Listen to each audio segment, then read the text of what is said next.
নমস্কার, দেখছেন জি 24 ঘন্টা। আপনার সঙ্গে রয়েছে আমি শুক্লা। শুরু করছি আপনার রায়। রাহুল গান্ধীর ভারত জোড়ো ন্যায় যাত্রা বাংলার পর্ব শেষ হয়েছে, তবে শেষ দিনেও জয়রাম রমেশ তিনি মরিয়া চেষ্টা চালিয়ে গিয়েছেন ঠিকই, কিন্তু রাহুল গান্ধী তার তরফ থেকে স্পষ্ট, অর্থাৎ তৃণমূল কংগ্রেসের সঙ্গে কংগ্রেসের এই রাজ্যে কি ইকুয়েশন তার স্পষ্ট কোনো কিছু শোনা গেল না, বরং জাতীয় কংগ্রেসের সঙ্গে প্রদেশ কংগ্রেসের যে দ্বিমত সেটাই বারবার করে প্রকাশ্যে এসেছে, ইভেন আজকেও এসেছে।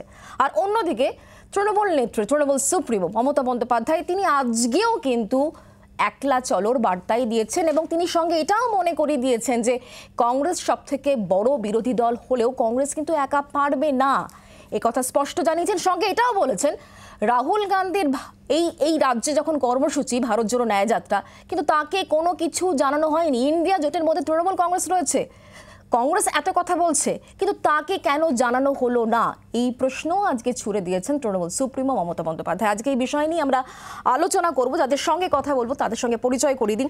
প্রদীপ্ত মুখোপাধ্যায় আমাদের সঙ্গে রয়েছেন তৃণমূলের তরফ থেকে, অর্চনা মজুমদার আমাদের সঙ্গে রয়েছেন বিজেপির তরফ থেকে, পার্থ মুখোপাধ্যায় রয়েছেন আমাদের সঙ্গে কংগ্রেসের তরফ থেকে, সৈকত গিরি সিপিআই এর তরফ থেকে আমাদের সঙ্গে রয়েছেন। প্রত্যেককে স্বাগত জানাবো।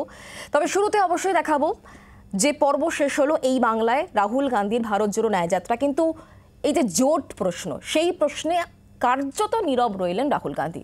আর এরই মধ্যে তৃণমূলকে কেন্দ্র করে একেবারে মাঝখানে রেখে তৃণমূলকে বারে বারে প্রকাশ্যে চলে আসছে জাতীয় কংগ্রেস এবং প্রদেশ কংগ্রেসের দ্বিমত। দেখুন,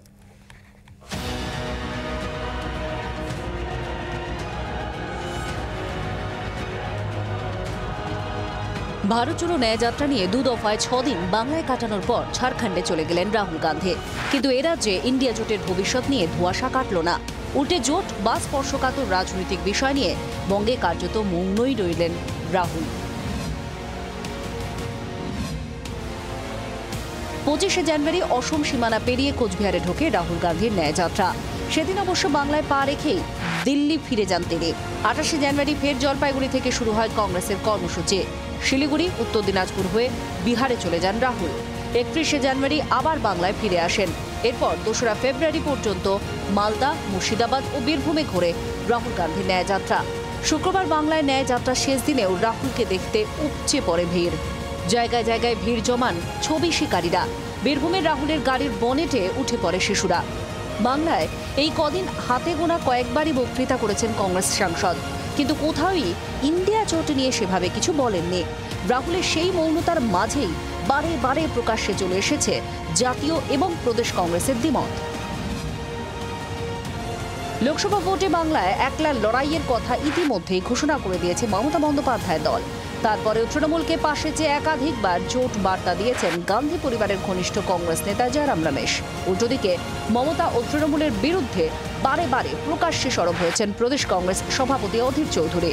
বাংলায় রাহুলের ন্যায় যাত্রা শেষ দিনেও সামনে চলে আসে জাতীয় এবং প্রদেশ নেতৃত্বের দ্বিমত। মাধ্যমিক পরীক্ষার কারণে এদিন রাহুলের যাত্রায় পুলিশ প্রশাসনের অনুমতি নিয়ে টানাপোড়েন শুরু হয়, জানিয়ে প্রকাশ্যেই ক্ষোভ উগরে দেন প্রদেশ সভাপতি অধীর চৌধুরী।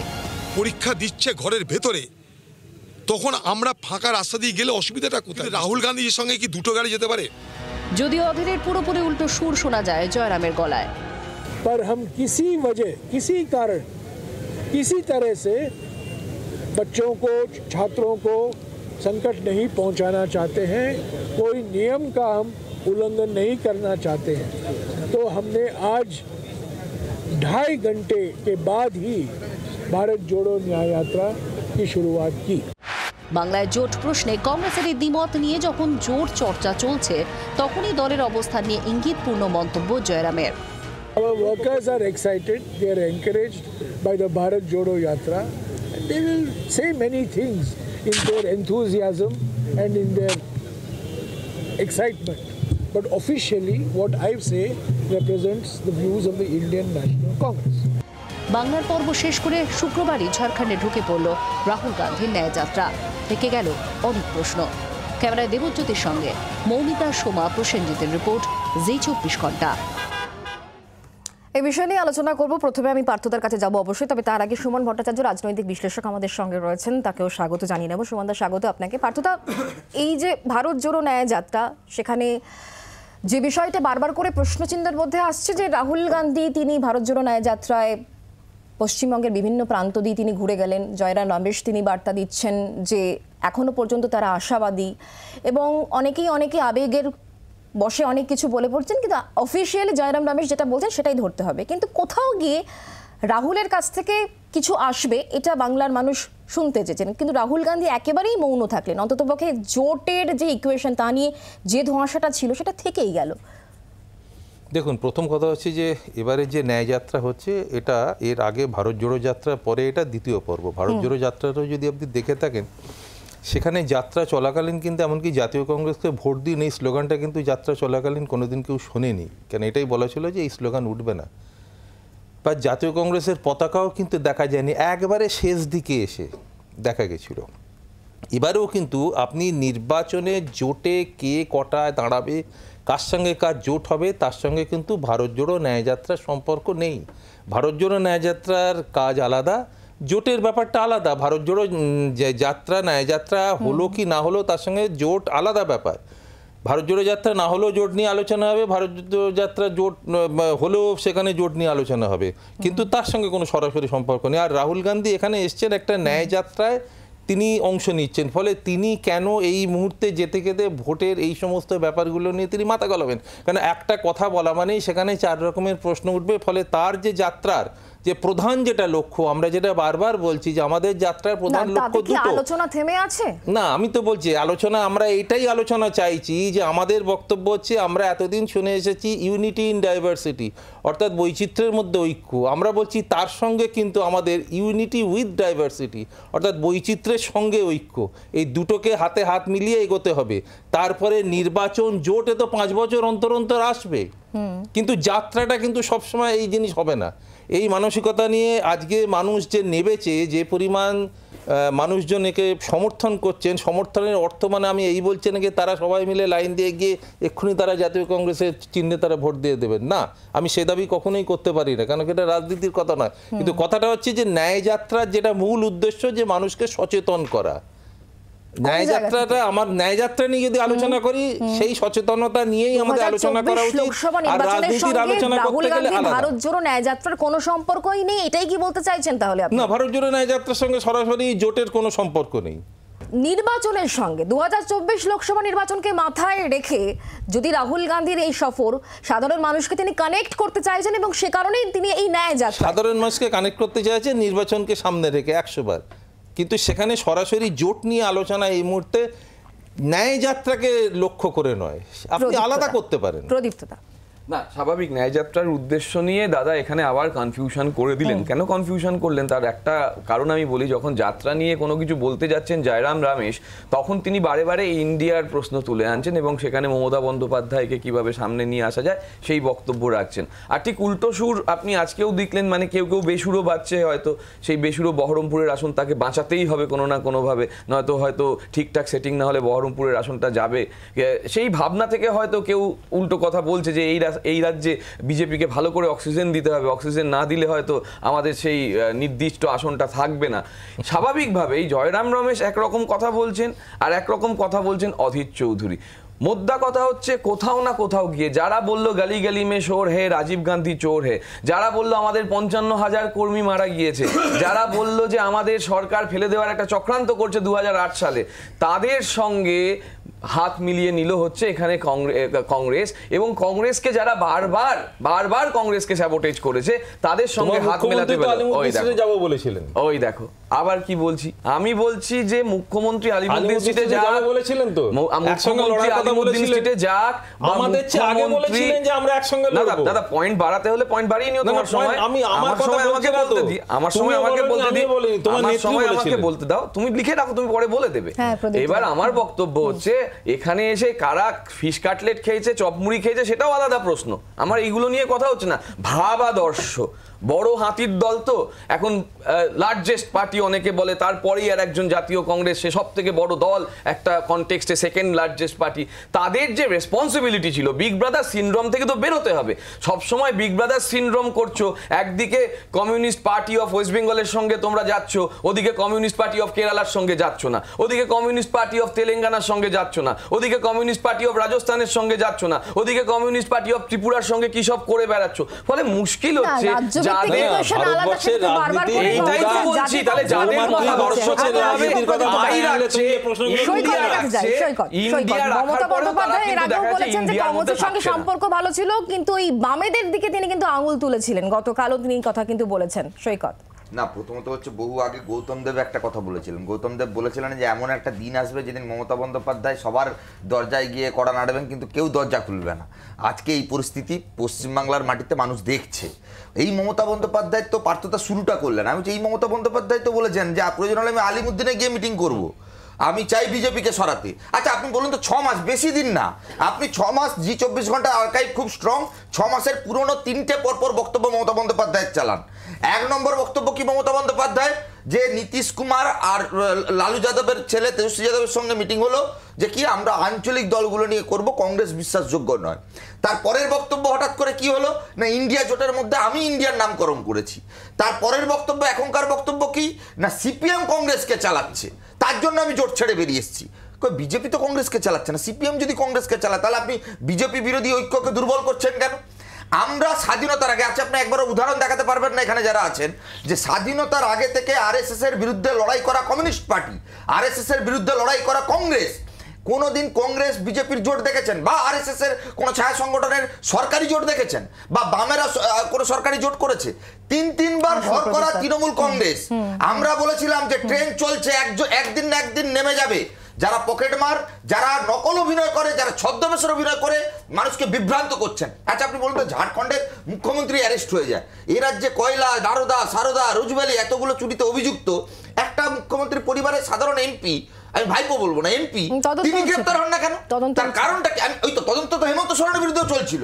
তার কারণটা হচ্ছে, এক সেকেন্ড, তার কারণটা হচ্ছে এই রাজ্যের সরকার চুরি করেছিল, সেই চুরিকে আড়াল করবার জন্য এজি কে ছিল না, প্রাক্তন বিজেপির মন্ত্রী জুলুবাবুর ছেলে, যিনি কিছুদিন আগে পদত্যাগ করেছেন, শোনা যাচ্ছে কৃষ্ণনগরে তিনি বিজেপির প্রার্থী। 1, 2, আমি বলছি এথিক্স কমিটি মৌহামৈত্র বেলা জেগে ওঠে, এথিক্স কমিটি সৌগত বাবুকে খুঁজে পায় না, শুভেন্দু অধিকারীকে খুঁজে পায় না, এথিক্স কমিটি ফিরাদ হাকিমকে দেখতে পায় না, এথিক্স কমিটি সুদীপ বন্দ্যোপাধ্যায়কে দেখতে পায় না। বিজেপির খুব ন্যাচারাল অ্যালাই তৃণমূল কংগ্রেস, এবং সেই এজেন্ডাই মমতা বন্দ্যোপাধ্যায় ফুলফিল করছেন। আর সেই ফুলফিল করবার জন্য আজকে যে স্টেটমেন্ট আপনাদের এখানে আমি শুনলাম, কে বলছে? আমি তো ভাবছিলাম বিজেপির কেউ বলছে নাকি, বিজেপির কোনো মহিলা নেত্রী বলছে নাকি, বলছে কংগ্রেস একা 40টা জিততে পারবে কিনা সন্দেহ। আমরা তো আজ থেকে 8 বছর আগে পার্টি কংগ্রেসে বলে দিচ্ছি যে কংগ্রেসকে সঙ্গে নিয়ে আমাদের লড়তে হবে এই বিজেপির বিরুদ্ধে। আর মমতা বন্দ্যোপাধ্যায় যে বক্তব্য রাখছেন, এই বক্তব্য বিজেপির বক্তব্য।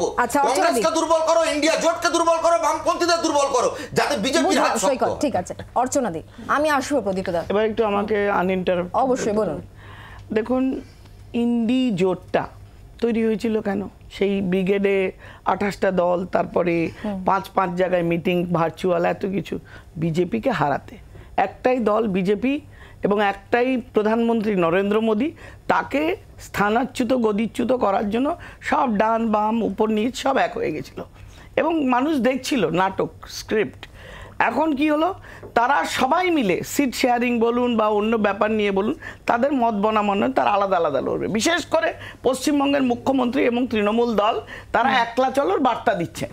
তারা কিন্তু অথচ যে কথাগুলো উঠে আসছে, যখন ইডি সিবিআই হানা দিয়ে কোনো চোর ধরছে, কি কিছু বেমালুম টাকা পয়সা ধরছে, কি কোনো দুষ্কৃতীকে অ্যারেস্ট করছে, কিংবা তাকে বাধ্য করছে তার দুর্নীতি এবং এগুলো, তখন কিন্তু সব একজোট হয়ে যাচ্ছে।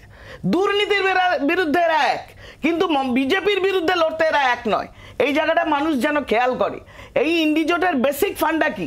বেসিক ফান্ডা হলো আমরা বিজেপির বিরুদ্ধে লড়বো, কারণ নরেন্দ্র মোদী একটা লোক যে থাকলে তৃণমূলের রোজগার বন্ধ, তৃণমূলের এত বারবারন্ত সব কিছু বন্ধ হয়ে গেল, সব ইডি সিবিআই এজেন্সিকে গালাগালি দাও, বিএসএফ গরু পাচার বন্ধ করে দিয়েছে, বিএসএফ এর বিরুদ্ধে মানুষকে খেপিয়ে দাও, ইডি সিবিআইকে বলো ওরাই করছে, সিএজি রিপোর্ট ভুল বলছে, বিচারকরা পক্ষপাতী দুষ্ট, এই ধরনের একটা এজেন্ডা তৈরি করে মানুষের মনে ভোটের আগে একটা জিনিস তৈরি করছে যাতে করে ভোট বৈতরণীটা পার হওয়া যায়। এবং এই জায়গায় দাঁড়িয়ে আজকে এই যে রাহুল গান্ধীর, আমি বলবো যে কি জানো, ভারত জোড়ো, ভারত তোরো, আর এটা হলো ন্যায় যাত্রা, আমি তো বলবো অন্যায় যাত্রা।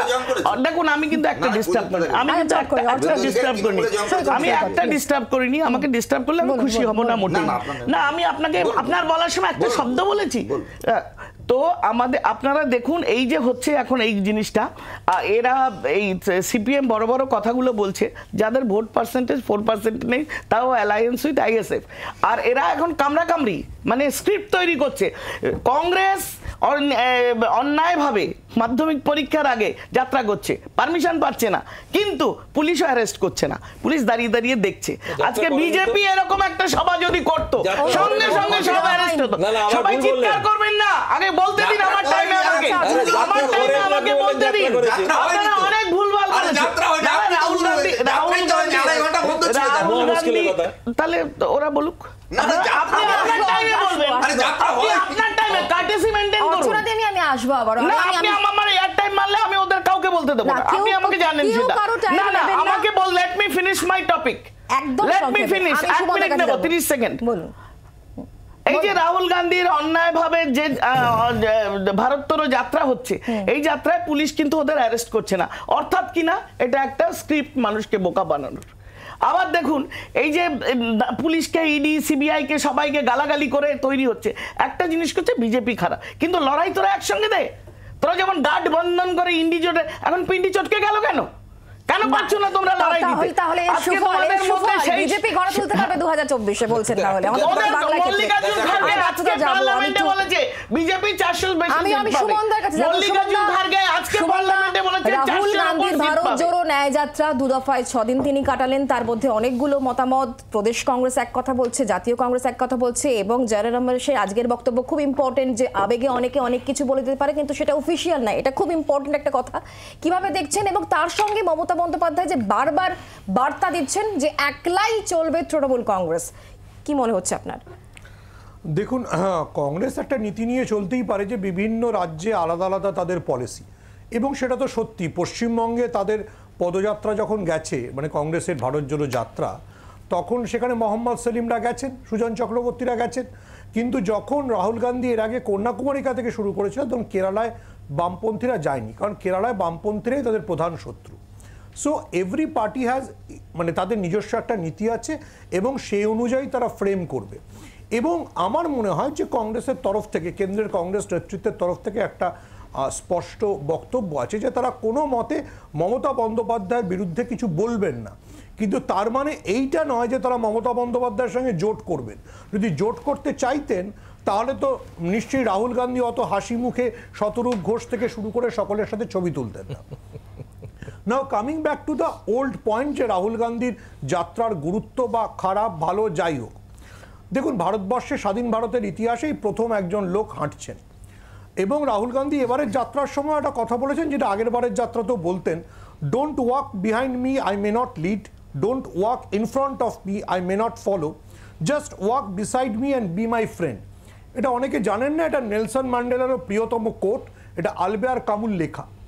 এবার কামিং ব্যাক টু দ্য বিজেপির পয়েন্ট, বিজেপির যদি ইন্ডি জোট নিয়ে এত মাথা ব্যথা না থাকে, তাহলে চণ্ডীগড়ে কি হলো? তাহলে কেন হেমন্ত সোরেনকে ইস্তফার আগে ভিডিওতে বলে যেতে হলো যে আমাকে ভয় দেখানো হয়েছিল, আমাকে এনডিএতে যোগ দেওয়ার জন্য বলা হয়েছিল, তাতে আমি যোগ দিইনি বলে আমাকে অ্যারেস্ট করা হচ্ছে। এবং আমরা দেখলাম যে একটা গোটা 24 ঘন্টা নাটক হলো যে কখন রাজভবন থেকে তাকে ডাকা হবে। সো দেখুন, BJP has a policy of dictatorialship, BJP might follow that, কনস্টিটিউশনালিস্টরা বিজেপি করে দেখাতেই পারে, কিন্তু তার মানে যে অন্য সত্যগুলো, সেই সত্যগুলো নস্যাৎ হয়ে যায় না। 1940-এর জার্মানিতে নস্যাৎ হয়নি, সোভিয়েত ইউনিয়নে নস্যাৎ হয়নি, ভারতবর্ষও নস্যাৎ হবে না। সো রাহুল গান্ধীর যাত্রা হ্যাজ ওয়ান ভ্যালু, আর seat sharing is another value. অর্থনৈতিক কিছু বলতে চাইছি দুটো কথা। একটা, আমি রীতিমতো ওনার বক্তব্যে, উনি 13 বারের ফেল করা একজন নেতা, যার পরীক্ষার সিলেবাস সম্বন্ধে কোনো আইডিয়া নেই, রাজনীতিতে অপরিপক্ক, সেই লোকটাকে প্রথমবার অন্যায়ভাবে ভারতের যাত্রা নায়ক বানানোর চেষ্টা করছেন, ইনি নিরপেক্ষ। দ্বিতীয় কথা, হেমন্ত সোরেন তিনি এত সাধু হরিশ্চন্দ্রের বংশধর, তার হয়ে আপনি সাফাই গাইছেন, রাজা হরিশ্চন্দ্রের বংশধর আপনারা, আর কিছু বলার নেই। হেমন্ত বিশ্ব শর্মা কি, অজিত পাওয়ার কি, এতগুলো বিরোধীরা সব খারাপ, বিজেপি ধর্ম রাহুল গান্ধী 13 বার ফেল। আচ্ছা শুনুন কি মুশকিল, দুটো হাস্যকর কথা, এক মিনিট, দুটো হাস্যকর কথা। রাহুল গান্ধী 13 বার ফেল করেছেন, খুব ভালো কথা। আরে অটল বিহারী বাজপেয়ী 57 থেকে 99 40 বার ফেল করেছে, খুব ভালো তুলনা। 1 নম্বর। 2 নম্বর হচ্ছে নরেন্দ্র মোদীর আমলে নাকি তৃণমূল কংগ্রেস, নরেন্দ্র মোদীর আমলে তো তৃণমূল কংগ্রেসের হাতে কিছু, যা কিছু আপনারা অভিযোগ করছেন সে কখন থেকে, 2014 পর থেকে। 55 আপনাদের সময় আছে, আপনাদের সময় আছে, বিজেপির আমলে আপনাদের কোথায় আমাদের বক্তব্যে তৃণমূলের দুর্নীতি, নরেন্দ্র মোদীর সময় আছে, নরেন্দ্র মোদীর সময় তৃণমূল আইডিয়া নেই।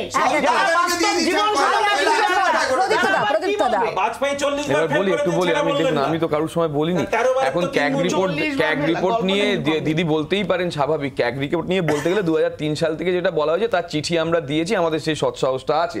কিন্তু ক্যাগ রিপোর্ট নিয়ে যখন আয়ুষ্মান ভারতের কথা আসে বা ভারতমালার কথা আসে, তখন সেটা বিজেপির নেতামন্ত্রীরা ভুলে যান এবং কোনো কমেন্ট কোনো কারোর কাছ থেকে আসে না। কিন্তু যারা সাধু হরিশ্চন্দ্রের বংশধরের কথা বলে, আমার কাছে মনে হয় যখন কাউকে বলা হয়েছিল যে মানব পাচারকারী, সে এখন দেশের স্বরাষ্ট্র প্রতিমন্ত্রী। যাকে বলা হয়েছিল খুনি, সে এখন দেশের স্বরাষ্ট্রমন্ত্রী, যে 84 দিন জেল খেটেছিল। ফলে সেটা একটা আলাদা বিতর্ক, বিজেপিকে মানুষ বুঝে গেছে। কিন্তু যখন বলেছিলাম আমরা প্রয়োজনে আলিমুদ্দিনে যাব, সেখানে এই যে 6 মাসের যে কথাটা বললো, সেই 6 মাসের কথার শুরুতে যদি আলিমুদ্দিনের কথা থাকে, সেই 6 মাস থেকে আজ অব্দি সিপিএম বা সিপিআই কিন্তু একটা জায়গায় পরিষ্কার রয়ে গিয়েছে, সেটা হচ্ছে আমরা কোনো মতে পশ্চিমবঙ্গে তৃণমূলের সঙ্গে এক জায়গায় আসবো না। এটা জোট নয়, এটা মঞ্চ।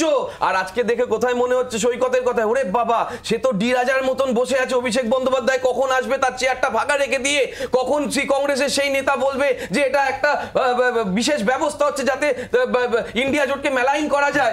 এখন মুশকিল হচ্ছে বিজেপিকে হাওয়া দেওয়ার প্রসঙ্গ। তাহলে সৈকত বা কংগ্রেসের যারা আছেন তারা বলুন তো, বিজেপিকে হাওয়া অ্যাকচুয়ালি কে দিচ্ছে? কারা রাজ্যভিত্তিক আলাদা নীতি করে সিপিআইএম রাখছে, কমিউনিস্ট পার্টি অফ ইন্ডিয়া রাখছে, কিন্তু কমিউনিস্ট পার্টি অফ ওয়েস্ট বেঙ্গলের মতন কাজ করছে? এই যে দাদা তো খুব পরিষ্কার করে দিলেন যে রাহুল গান্ধীর যে ছবি তোলা, আমি থ্যাংক ইউ বলবো দাদাকে যে দাদা এই কথাটা বলে পরিষ্কার করে দিলেন যে রাহুল গান্ধীর সঙ্গে শতরূপের ছবির যে প্রসঙ্গ তুললেন, কংগ্রেস চায় না পশ্চিমবঙ্গে তৃণমূলের সঙ্গে জোট করতে। তাহলে এখানে কে শক্তিশালী করছে বিজেপিকে, সেই প্রশ্ন তোলার আগে নিজেদের আয়নায় মুখ দেখা উচিত। সৈকত না, দুটো বিষয়। 1 নম্বর হচ্ছে ডিরাজা কেন চেয়ার ফাঁকা রেখেছিল আমি জানি না, কিন্তু আমার মনে হয় ডিরাজা জানতো যে ওই চেয়ারটা ফাঁকা রেখে তৃণমূলকে এক্সপোজ করতে হবে, কারণ অভিষেক বন্দ্যোপাধ্যায় ইন্ডিয়া মিটিং এ যাবে না। 2 হচ্ছে এখন ইদানিং প্রেস কনফারেন্সে বিজেপির বিরুদ্ধে 1 লাইন বলছে না। ওই যে শুনছিলাম নাকি কি সব ধর্ণাপন্ন অভিষেকের নেতৃত্ব হবে, সে এখন পিসির হাতে চলে গেছে, জোকসে পার। সেকেন্ড যেটা বক্তব্য, আমার বক্তব্য হচ্ছে দেখুন, কমিউনিস্টরা কংগ্রেসীরা এই রাজ্যে বিজেপির রাজনীতিকে এস্টাবলিশ করছে, এটা আমার সম্ভবত প্রদীপ্তদা আয়নার সামনে দাঁড়িয়ে বললে প্রদীপ্তদা নিজে দেখে নাও। 2 3 নম্বর হচ্ছে আমার বক্তব্য হচ্ছে তৃণমূল চাই তোমাদের কমছে, আমি তোমাকে ধরে দিলাম, যত তোমাদের কমছে তত বিজেপি বাড়ছে। আপনাকে একবারও ডিস্টার্ব করি। আমি বলছি 3 নম্বর হচ্ছে, আচ্ছা তৃণমূলের রাজ্যে বিজেপিকে হারাতে চাইতো, যদি তৃণমূল বিজেপিকে হারাতে চায় তাহলে বামপন্থীদের কংগ্রেসীদের আক্রমণ করে কাকে বার্তা দিতে চাইছেন, কার জেল যাত্রা আটকাতে চাইছেন? উল্টোটা আমরা বলতে চাইছি, আমি প্লিজ তোমাকে ধরিয়ে দিচ্ছি, তুমি এই কথাটা আগেও বলেছো, আমি তোমাকে সেই কথাটাই ধরাচ্ছি যে আমরা কিন্তু যেমন তোমাদের রাজ্যের কথা বলছো না, আমরা তো সেটাও বলেছি আমরা ইন্ডিয়া জোটে আছি এখনো, এবং ভোট শেয়ারের পরে আমরা দেখে নেবো কি বলছি। তাহলে তোমার কথার বিরোধিতাটা কোথায় হলো? তোমরা তো শুরু থেকে এখানে আমাদের সঙ্গে থাকবে না বলেছিলে, তাহলে তোমাদের বিরুদ্ধে আমরা যদি কথা বলি তখন আমরা ভুল, আর আমাদের বিরুদ্ধে তোমরা কথা বলবে তখন তোমরা ঠিক। আচ্ছা আমি এই উত্তরটা সুমনদার কাছ থেকে আমি আসবো, বার্তাটা আসবো, অর্চনা দিয়ে আসবো, কিন্তু এতগুলো কথা যখন সামনে আসছে তখন সুমনদা এটাই খুব অবভিয়াস প্রশ্ন হয়ে যাচ্ছে যে ইন্ডিয়া INDI এর মধ্যে যদি এত রকম মতামত থাকে তাহলে এই জোটের ভবিষ্যৎ কি? তাহলে 2024 লোকসভা নির্বাচনের আগে এত কাছাকাছি একটা টাইম পিরিয়ডের মধ্যে এতগুলো কথা আসছে, ভবিষ্যৎ কি ইন্ডিয়া জোটের? কোন টাইম পিরিয়ডের মধ্যে বললেন? 2024 লোকসভা নির্বাচন তো আসন্ন সুমনদা। হ্যাঁ, আমি তো গত শুক্রবার বিহারে যখন গেলাম তখন দেখলাম যে নীতিশ কুমার জয় রাহুলজি বলছে, সোমবার যখন ফিরলাম তখন দেখলাম উনি জয় নরেন্দ্র মোদী বলছে। 4 দিনের মধ্যে মানে নীতিশ কুমার বদলে ফেললে আপনারা বলেন না। নবাব মালিক যখন জেলে গেলেন, অর্চনাদিরা স্লোগান দিলেন দাউদের লোক, ইডি, যেই ফিরে এসে অজিত পাওয়ারের দলে যোগ দিয়ে দিলেন, বললেন দেশপ্রেমী মুসলিম। তো আপনারা সেগুলো প্রশ্ন করেন না যখন মানে নরেন্দ্র মোদী সারা জীবনে কোন পরীক্ষায় পাশ করেছেন, স্মৃতি ইরানি কি গ্র্যাজুয়েট, সেগুলোর করে প্রশ্ন হয় না। কোথায় রাহুল গান্ধী কতবার আপনি বলুন আমি কোন গ্র্যাজুয়েট, আপনি কোন গ্র্যাজুয়েট, লেট আস চ্যালেঞ্জ। আপনি ওদের নিয়ে কেন, আপনি পলিটিক্যালি ওদের নামে বলুন, পলিটিক্যালি বলুন, পলিটিক্যালি বলুন, ডিবেটের বিষয় না। আপনি বলুন একজন সিনিয়র জার্নালিস্ট এই বিষয় নিয়ে বলতে পারেন না। অভিযোগটা হচ্ছে মিথ্যে হলফনামা এস্টাবলিশ কলেজ থেকে আছে। দেখুন প্রশ্ন হচ্ছে বিজেপি যেটা ভাবে, একসময় অন্য যে কোনো ক্ষমতাসীন দলই এটা ভাবে যে আমি ক্ষমতায় আছি, যা বলবো সব ঠিক। মাথায় রাখবেন ভারতবর্ষে বিজেপি এখনো অবধি কোনো ইলেকশনে 40%-এর বেশি ভোট পায়নি। স্টিল 60% লোক বিজেপিকে অবিশ্বাস করে।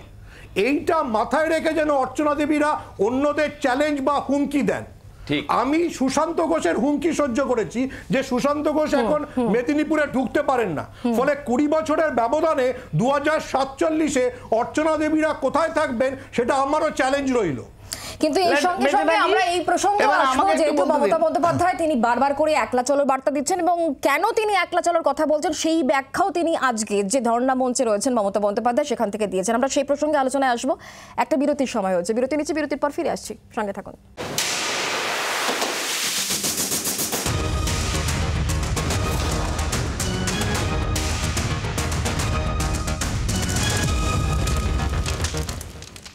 বাংলায় প্রবেশের পর থেকে তৃণমূল কংগ্রেসকে একেবারে জোট বার্তা দিচ্ছে কংগ্রেস। শুক্রবার বাংলায় রাহুল গান্ধীর ভারত জোড়ো ন্যায়যাত্রার শেষ দিনেও সেই সুরই লক্ষ্য করা গেল, কিন্তু লোকসভায় একলা চলন নীতিতেই অনড় থাকলেন তৃণমূল সুপ্রিমো মমতা বন্দ্যোপাধ্যায়। কিন্তু কেন তার এই অবস্থান, তার ব্যাখ্যাও তিনি দিয়েছেন, দেখুন।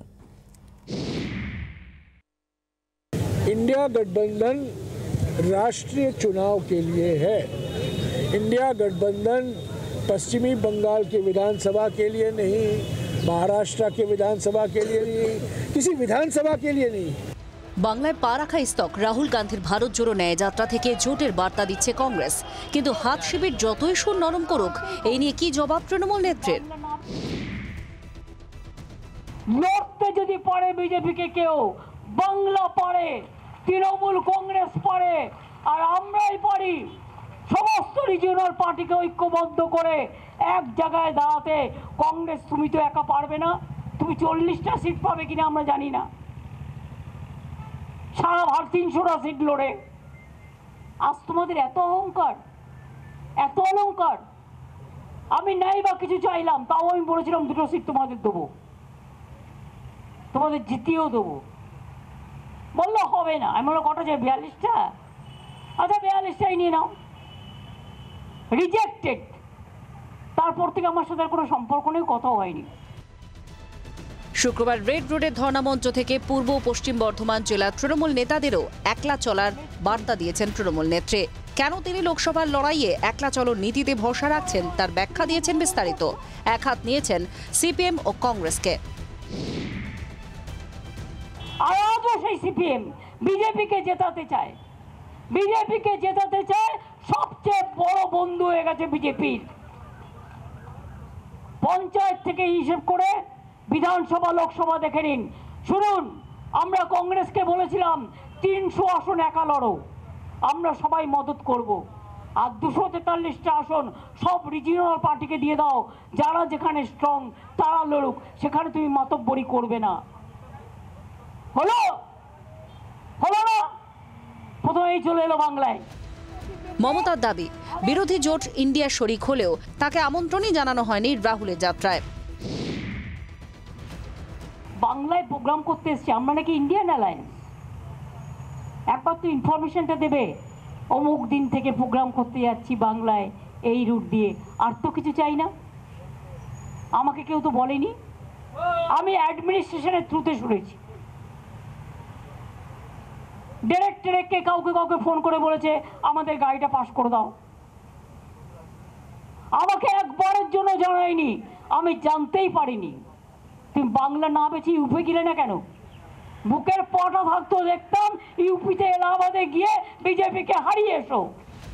ক্যাগ রিপোর্টকে হাতিয়ার করে রাজ্যের বিরুদ্ধে 2 লক্ষ কোটি টাকার অনিয়মের অভিযোগ তুলেছে বঙ্গ বিজেপি। সেই অভিযোগ খারিজ করে দিয়েছেন মমতা। ভ্যাকসিনেশন সার্টিফিকেট গেছে, টোটাল মিথ্যে কথা, total great liar.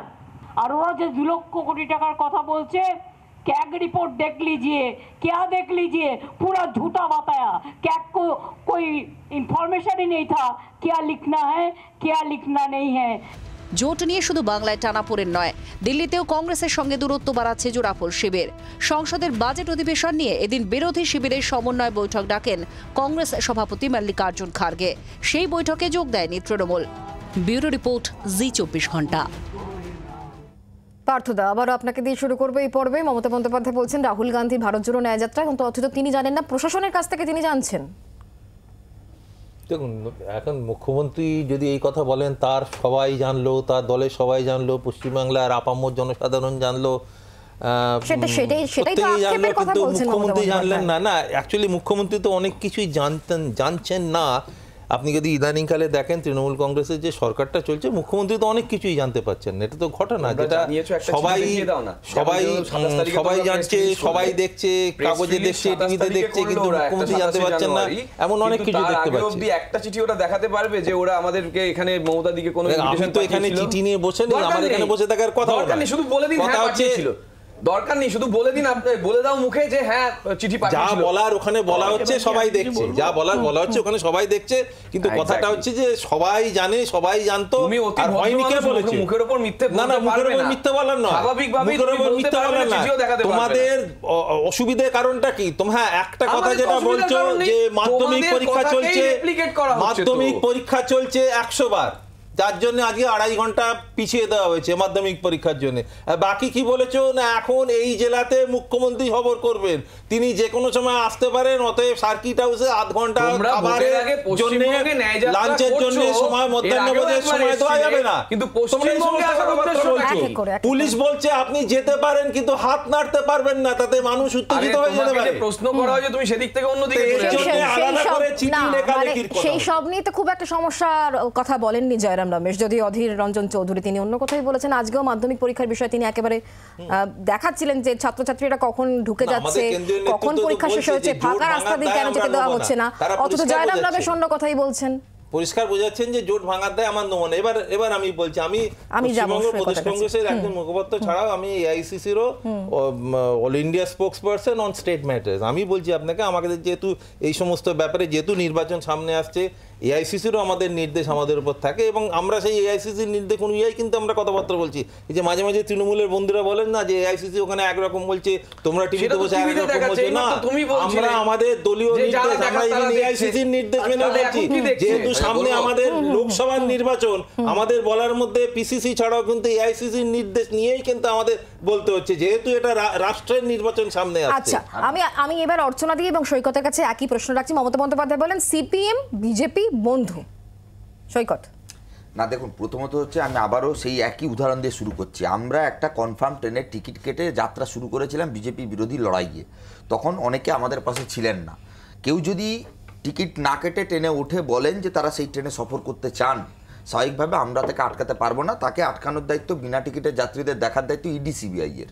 ED CBI চেকারের ভূমিকা পালন করছিল। কেউ কেউ ভয় পেয়ে লাভ মেরেছেন, কেউ কেউ ভয় পেয়ে নামার চেষ্টা করছেন, পারছেন না। দেখুন, আমরা বারবার বিজেপি বিরোধী লড়াই আন্দোলনের দুর্বল করবার দায় আমরা নেব না। সেই কারণে শত ব্যথা বুকে নিয়ে আপনাদের এই জি24 ঘন্টার চ্যানেলে দিনের পর দিন আলোচনা হয়েছে মৌপিয়াদি শোতে। সিপিএম তৃণমূলকে এক হয়ে গেল, এই বুঝি কালকে সিপিএম তৃণমূল একসঙ্গে দেওয়াল লিখবে, এই বুঝি বাম তৃণমূল এক মঞ্চে বসবে। সেই সৈফুদ্দিন সুদীপ্ত গুপ্তের খুনের রাত, ওই পর থেকে একের পর এক চোখাচোখো প্রশ্ন এসছে। আজকে তো এটা প্রমাণিত হচ্ছে যে আমরা সেদিনও যা বলেছিলাম আজকেও তাই বলছি, মমতা বন্দ্যোপাধ্যায় থাকবে না, জোট মমতা বন্দ্যোপাধ্যায় ভাঙবে। তার কারণ বাধ্য তিনি, না হলে তার পুরো পরিবার জেলের ভাত খাবে। আমি বলছি 8 বার দিল্লির মুখ্যমন্ত্রী ডাক পাচ্ছে, একবার পশ্চিমবাংলার মুখ্যমন্ত্রী ডাক কেন পায় না বলুন তো? গোটা দেশে বিরোধীরা একটা কথা বললে একদম গলা টিপে ধরা হচ্ছে।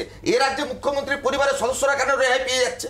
সেকেন্ড পার্ট আমি আপনাকে বলি, দেখুন, বাম এবং বিজেপি, আমি 30 সেকেন্ডে শেষ করে দেবো। আমি বলছি বাম বিজেপি সুবিধা করে দেওয়া রাজনীতি না, রাজনীতির লড়াইটা এই ফ্যাসিস্ট বিজেপি সরকারের বিরুদ্ধে দেশের সংবিধান রক্ষার লড়াই। সেই সংবিধান রক্ষার লড়াইয়ে আমরা চাই সবাইকে একজোট করতে, কিন্তু তার মানে এই নয় যে বিজেপির বি টিম বা বিজেপির রাজনীতিকে যারা এজেন্ডাকে এস্টাবলিশ করছে, রাম মন্দিরের পাল্টা জগন্নাথ মন্দির, সেই ধর্মীয় এজেন্ডা যারা ফুলফিল করে তাদেরকে সঙ্গে নিয়ে লড়াই করা যায়।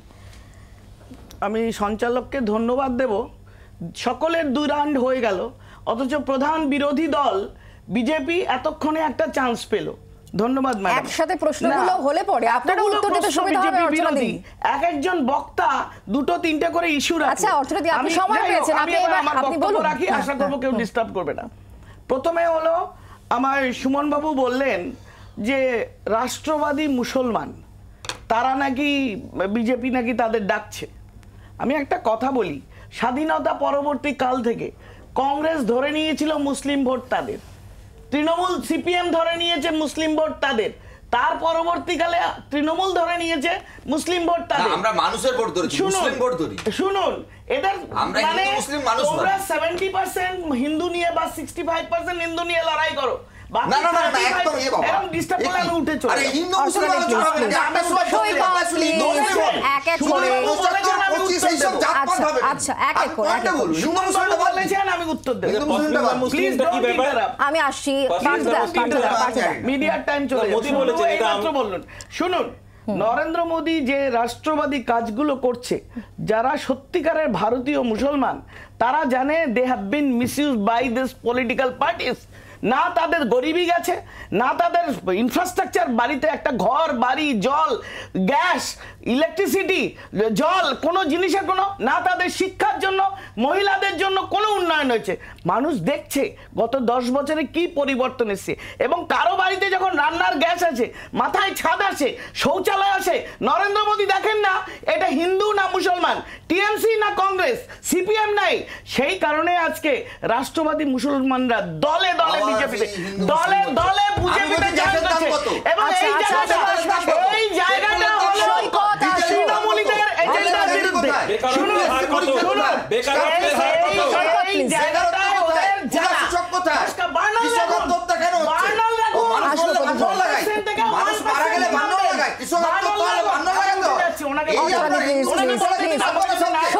প্লিজ প্লিজ অর্চনাদি, আপনি বলেছেন, আপনি আপনি আপনার প্রতিটি কথায় যদি এরকম করে চেঁচামেচি চারজনে করতে থাকে, অর্চনাদি আমি প্রতিটা দেখো, অর্চনাদি প্লিজ কেন বলতে পারবো না আমার বক্তব্য? আপনি বলছেন অর্চনাদি যখন বলছে তখন বিজেপি বিরোধী, তখন আমি চুপ করে শুনে যাচ্ছি। আমাকে আমার বক্তব্য বলে আমরা বাংলা আপত্তি করব, কেউ জাতপাত ধর্মের রাজনীতি করলে আমরা বামপন্থীরা বিরোধিতা করব। আজকে আপনারা বলুন কিংবা তৃণমূল বলুন, এই বিরোধিতা আমরা করব। অর্চনাদি প্লিজ, সৈকত প্লিজ, আমি সময় দেব। অর্চনাদি আপনি আগে শান্ত হন। পার্থদা আসছি, প্রদীপ্ত দাকে সময় দিন। আমি কাউকে বক্তব্য, আমি টকশো ভুন্ডুল করে দেব, সমানে চিৎকার করব। মানে এটা কখনো একটা সেন্সিবল পারসনের কাছ থেকে এই আশা করা যায় না। প্লিজ অর্চনাদি প্লিজ আমাকে বলতে দিতে হবে। আপনি বলুন, আপনাকে সময় দেওয়া হয়েছে। সমানে চিৎকার করছেন। আমি বলছি যে আজকে মুসলিম ভোট আজকে বিজেপির পকেটে আসছে। নরেন্দ্র মোদীর যে দূরদৃষ্টি, যে ভারতবর্ষকে গ্লোবালি পজিশনিং করছে উন্নয়নের জন্য, সেইখানে ওদের ফোসকা পড়ে গেছে। প্রত্যেকের পকেটে বান্ডেল রেখেও তাদের জ্বালা যাচ্ছে না, জুড়াচ্ছে না। এখন আগামী দিনে দ্বিতীয় এজেন্ডা ওনার ছিল যে মমতা ব্যানার্জি বললেন যে সিএজি ভুল রিপোর্ট দিচ্ছে। এবং আপনি দেখুন সিএজি রিপোর্টে 1 লক্ষ কোটি টাকা তারা মানরেগা এবং বাড়ির জন্য তারা বাকি আছে পশ্চিমবঙ্গের শেয়ারে। 2 লক্ষ কোটি টাকার হিসাব দেয়নি, সিএজি রিপোর্ট পরিষ্কার দেখিয়েছে। তাহলে আপনি হিসাবটা দিচ্ছেন না কেন? 2 লক্ষ কোটি টাকা দিতে গেলে আপনার নেতাদের ভাগের টাকাটা বেরিয়ে যাবে। আচ্ছা, উত্তরটা নেই না, আমাকে একটু আপনি সব বলবেন না, একই সঙ্গে এতগুলো একসঙ্গে হতে পারে না। প্রদীপ্তদা প্লিজ, অর্চনাদি প্লিজ কোঅপারেট করুন। প্রদীপ্তদা সৈকত প্লিজ, তাও আমি অর্চনাদিকে টাইম রেখে দিয়েছিলাম, কারণ যা হোক সিনিয়র মানুষ। আমার বক্তব্য হচ্ছে ক্যাড রিপোর্ট নিয়ে মমতা দি তার বক্তব্য খুব বলিষ্ঠ আকারে রেখে দিয়েছেন, চিঠিও পাঠিয়ে দিয়েছেন। আবার খুব পরিষ্কার ভাবে বলে দিয়েছেন যে আমরা প্রত্যেকটা ইউটিলাইজেশন সার্টিফিকেট দিয়েছি। 156টা টিম এসছে, মেলাইন ছাড়া কিছু নয়। আর এই মেলাইন করার পলিটিক্স কে হাতিয়ার করছে বামপন্থীরা, তাদের মধ্যে কোর্টে তো চলছে। আমরা কোর্টে যাওয়ার জন্য যাচ্ছি। অর্চনাদি আমি কিন্তু আপনার সময় বলিনি, অর্চনাদি আমি আপনার সময় বলিনি। অর্চনাদি পরের দিন আমি ভুলে যাবো যে আপনার নীতিগুলো ফলে আমি আপনার নীতি মেনেছি, আমি আপনার সময় বলিনি। আমরা কোর্টে যাব কি করব সেটা আমরা নিশ্চয়ই জানাবো, কিন্তু আমরা পরিষ্কার চিঠি লিখে জানিয়ে দিয়েছি কি কথা। আমরা আয়ুষ্মান ভারত নিয়ে কোর্টে গেছেন, আপনারা গেছেন ভারতমালা নিয়ে, সেটা নিয়ে বললেন না কেন? সেখানেও তো ক্যাগ রিপোর্ট নিয়েছিল। এখন মুশকিল হচ্ছে এই সেটাও বলে দিয়েছি অনেক আগে, বাম আর রামের মধ্যে একটা সাধারণ পার্থক্য হচ্ছে বিন্দুর। এই বিন্দুটা যখন খুশি এরা এদিক ওদিক করে দেয়, এবং তার ফলে এই ভোট শেয়ারটা যখন শিফট হয়ে যায়, এবং সৈকত সত্যি ঠিক বলেছে, সৈকত একদম ঠিক বলেছে, বিজেপিকে গালি দেওয়া হচ্ছে। আমরা আবারও বলছি, সৈকত লিখে রাখো যে তোমরা কত সিট পাবে আমি জানি না, কিন্তু এখানে 18টা যে সিট বিজেপি পেয়েছিল সেটা তোমাদের দবায় পেয়েছিল, এবং আমরা দায়িত্ব নিয়ে বলছি অর্ধেক সিট বিজেপি পাবে না ভাই, অর্ধেক সিট বিজেপি পাবে না 18টা আসনের। আমি দাবি করে যাচ্ছি, এখানে আবার বললাম যে এখানে অর্ধেকের বেশি সিট হবে না। যদি সিট দিয়ে সেটিং হয় কিন্তু মমতা বন্দ্যোপাধ্যায় যে কারণে আজকে ধর্ণা দিচ্ছেন, কেন্দ্রীয় বঞ্চনার প্রতিবাদে মমতা বন্দ্যোপাধ্যায় 48 ঘন্টা যে কর্মসূচি, আর সেই কর্মসূচিকেই কটাক্ষ করা হচ্ছে বিজেপির তরফ থেকে, এবং অবশ্যই সিপিআইএম এর তরফ থেকে একই রকম ভাবে কটাক্ষ করা হচ্ছে। আমি সেই বক্তব্যগুলো শোনাবো, কিন্তু একটা বিরতি নিচ্ছি, বিরতির পর ফিরে আসছি, সঙ্গে থাকুন।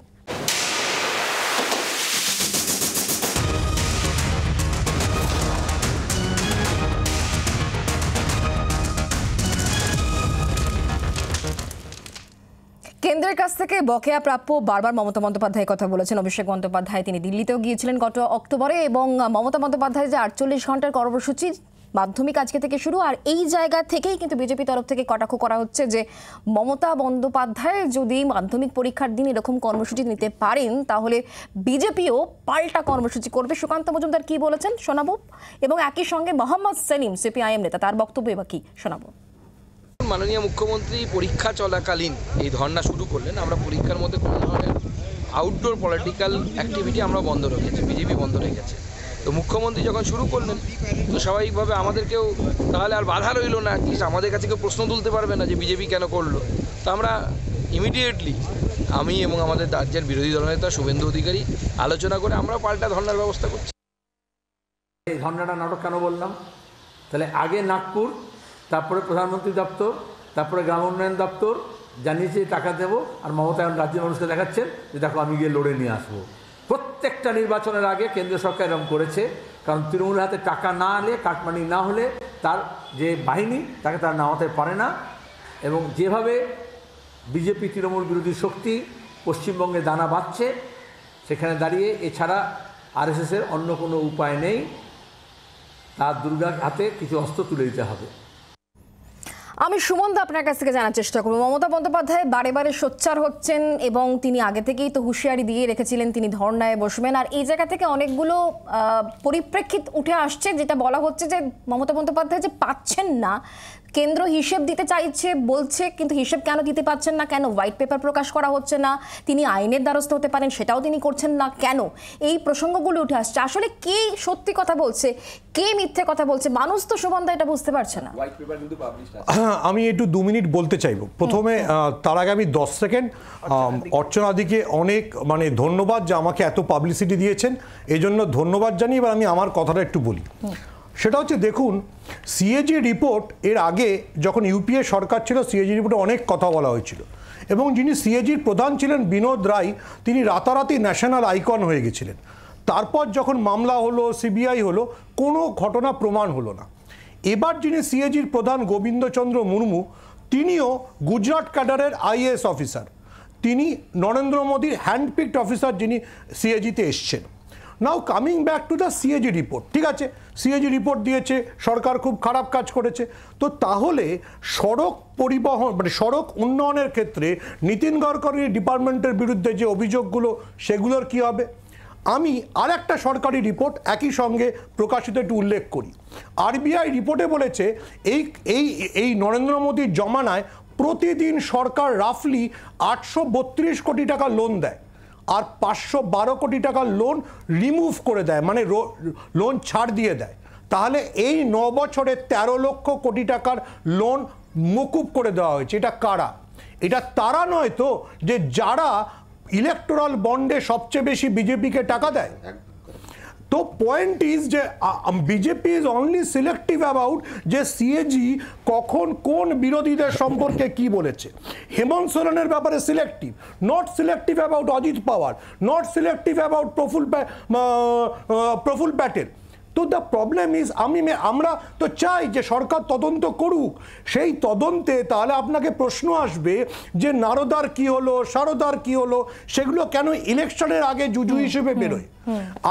আপনি যখন সিএজি বা সেন্ট্রাল এজেন্সিকে বিশ্বাস করবেন, আমিও তো বিশ্বাস করতে চাই, তাহলে আমি জানতে চাই যে সারদা তদন্তের কি হলো, আমি জানতে চাই রোজভ্যালি তদন্তের কি হলো। তার কোনো জবাব বিজেপির কাছে নেই। আচ্ছা, অর্চনাদি রয়েছেন প্রতিনিধি হিসাবে, তার কাছ থেকে শুনি। অর্চনাদি, আমি যে বললাম যারা ভাসে না খড়কুটোর মতো, যা পায় তাই আগলে ধরে। প্রথমে বললো বিএসএফ এর বিরুদ্ধে লোককে খেপিয়ে তোলো, তারপরে বললো ইডি মুখ দেখে দেখে করছে, হাইকোর্টের যারা জাজ তাদেরও বাড়িতে গিয়ে পোস্টার বদলি এই ওই, সুপ্রিম কোর্ট যাচ্ছে, সুপ্রিম কোর্ট কানমালা দিয়ে পাঠিয়ে দিচ্ছে, আবার হাইকোর্টে আসছে, হাইকোর্টের জাজেরা পক্ষপাত দুষ্ট, ইডি সিবিআই পক্ষপাত দুষ্ট, সিএজি রিপোর্ট পক্ষপাত দুষ্ট, বিএসএফ পক্ষপাত দুষ্ট, বিজেপি তো আছেই। সুতরাং সবাইকে বিজেপি কিনে নিয়েছে, বুঝলেন না? এখন যাদের কোনো বেসিস নেই, তাই যদি হয় কারো বান্ধবী হওয়ার জন্য খাটের তলা থেকে 51 কোটি টাকা বেরোয় কেন? তাই যদি হয় কারো ড্রাইভার হওয়ার জন্য 200 কোটি টাকার সম্পত্তি হয় কি করে? তাই যদি হয় কেউ 1 কোটি টাকার লটারি 2বার 3বার করে পায় কি করে নেতা হওয়ার জন্য? এগুলো কি অন্যায় নয়, দুর্নীতি নয়? আজকে চাকরির জন্য 1000 দিন রয়েছে ছেলেপুলেরা, চাকরি পাচ্ছে না, সেটাও দুর্নীতি নয়? ওএমআর সিটের জন্য যারা দল বেঁধে পুরো ডিপার্টমেন্ট ভেতরে, তারাও দুর্নীতি নয়? সব কিছু ভোটের জন্য মাফ করা যাবে। বাংলার ভবিষ্যৎ এই মাধ্যমিক ছাত্রগুলো, তাদের ভবিষ্যৎ কি? এই যে যারা আপনার সিবিএসই দেবে বা অন্য পরীক্ষাগুলো দেবে, তাদেরগুলো বন্ধ করে মমতা ব্যানার্জি চুপ করে তার রাহুল গান্ধী দিচ্ছে, উনি নিজে ধর্ণা দিচ্ছেন, তার বাংলার ভবিষ্যতের জন্য চিন্তা নেই, শুধু ওই 55 বছরের লোকটিকে নেতা করে মানিয়ে দেওয়ার জন্য এই যে সার্কাস চলছে।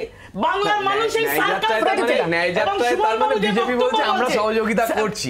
তাহলে এখান থেকে যদি বলা যায়, আমি বারবার বলেছি যে আমি এক্স্যাক্টলি সেটাই বলতে চাইছিলাম, এই যে মেলাইন করার পলিটিক্স 13 সাল থেকে 2013 সাল থেকে ইডি সেখানে আমাদের মদন মিত্রকে জেল খাটতে হয় 3 বছরের কাছাকাছি সময়।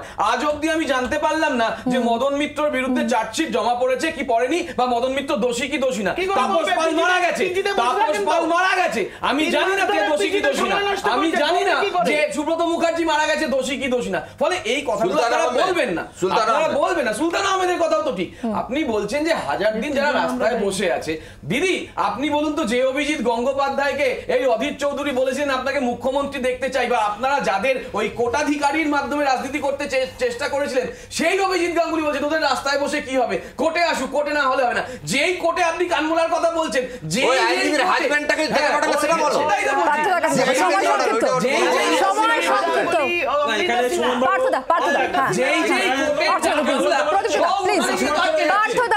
বলছি। কিছুক্ষণ আগে সুমন বাবু একদম খুব কারেক্টলি যেটা বলেছেন, সিএজি রিপোর্টের কথা, 2G এবং কোলজি আমাদের সময় মনে রাখতে হবে, সিএজি সেই রিপোর্টে যেটা বলা হয়েছিল তার ভিত্তিটা ছিল কাল্পনিক।